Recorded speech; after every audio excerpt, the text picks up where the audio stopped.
educated. All right, man, let's talk. So apparently, Michael Porter Jr., it was a report going out the last week of 2025. Happy New Year's to you guys. And now it was saying that, somebody was saying the Pistons and a few other teams were interested in Michael Porter Jr. Somebody else reached out and said that's a Kiz app. And now you got somebody else reaching, Jake Fisher, saying it's a fact that, the Pistons are one of the teams that's reached out about Michael Porter Jr. So Michael Porter Jr.'s trade rumors, landing spot update, latest NBA deadline buzz. Brooklyn Nets, Michael Porter Jr. could experience a change of scenery ahead of February 5th trade line. Damn, why did the trade deadline so early this year? According to the NBA insider Jake Fisher, Milwaukee Bucks, Detroit Pistons, Golden State Warriors, Chicago Bulls are all potential landing spots for Porter on the trade market. Now, let's look up the standings. I mean, honestly, Michael Porter has had the green light that we all thought Cam Thomas would have over there, which I don't know what's going on with Cam Thomas. So the Bulls right now are ninth in the East, 16-17. They're one game back in the loss column from the 8th spot, which the Cavs are currently sitting 8th. That's wild. The Hawks are 16-19. They dropped to 10. The Magic has worked their way up to 5. I mean, it's competitive. Boston is still there. Traded some guys, lost JT. We also said the Milwaukee Bucks, I believe, was in that report. The Bucks right now are 11, 14-20. Rumors that Giannis want OUT. The Warriors are 8th, 18-16 as of right now. So really, the only real solid spot that he can win, I'm just throwing it out there, is the Detroit Pistons. And Fisher or the Pistons haven't called the next regarding Porter's availability yet, while the Warriors have held internal discussions about acquiring him. So he's saying the Pistons haven't called, but he's saying that they are potential landing spots. So I just think a lot of people like the fact that Tobias Harris' contract is expiring. Excuse me, y'all.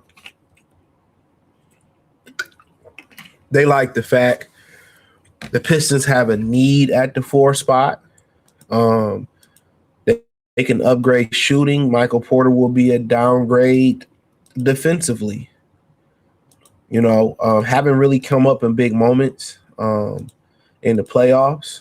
Got a lot of size. I mean, outside of him shooting, that may be where it stops at him being a better fit than Tobias Harris. I mean, he's not a great rebounder.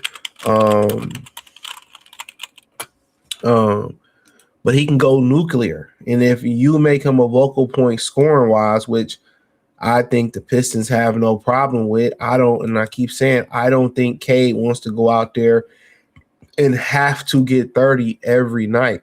I don't believe that's what he wants to do. Okay. But right now he's giving you 8 rebounds a game, 7.5.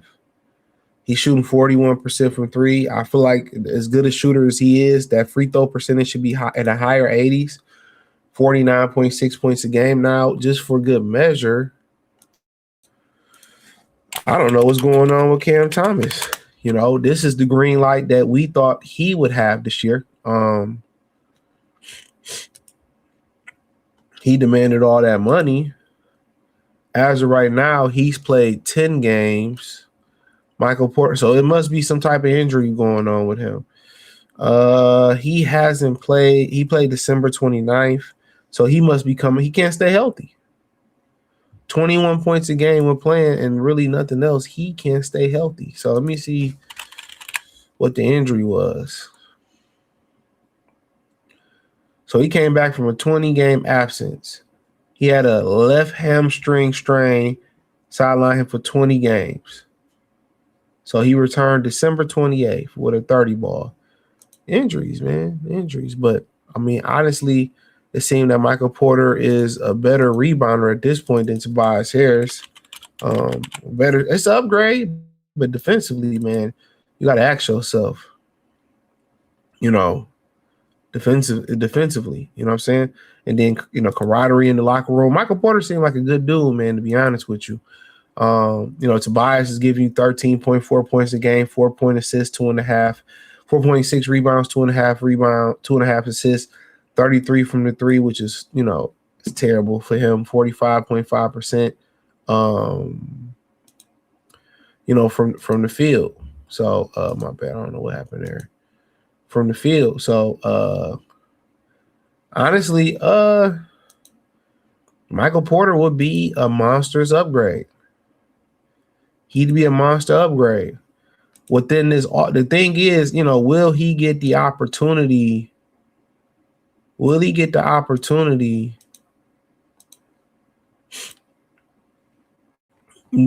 Scoring wise with Detroit. And I think he will. I think he can come in and instantly be the top priority scoring on most nights. Because K gonna get his within the flow of the game. So, I think he'd take a lot of relief.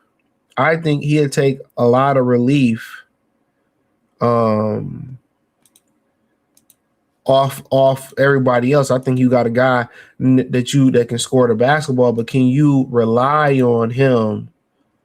The question is, can you rely on him in a grind when you need him? I believe possibly you can. I believe, if he gets in the rhythm and he can be the guy, I think he can. I think a lot of times in Denver, he was just an afterthought. That's my thought. A lot of times in Denver, I think he was an afterthought. And that's my opinion. I think he was an afterthought, being a third option and really not being able to catch a rhythm. I think that hurt Detroit. I think he'd be able to catch a rhythm. I think Detroit needs an alpha scorer. I think Cage just want to be a hooper. He just want to be a true point, get everybody involved. They need somebody that can be a vocal point scoring wise. That's what they do. Right now, outside of Cade, it's a collective effort. Dern is kind of stepping up. Some of these guys are kind of getting to a rhythm. Ron, Asar, Sasser. And I don't know if they want to break up that camaraderie, because what's important at that camaraderie is what's very important with that camaraderie is Tobias Harris and what he brings, or what he brings to the table. So that's very, very, very important to what they got going on. So but other than that, man, let me know what you girls and guys think. Thumbs up the video, share the video, subscribe to the channel. The subscribe button is the bell icon button. Hit all notification, increase your chance, get notifications. We go live or drop video. Check out Detroit Pistons Talk playlist. Peace.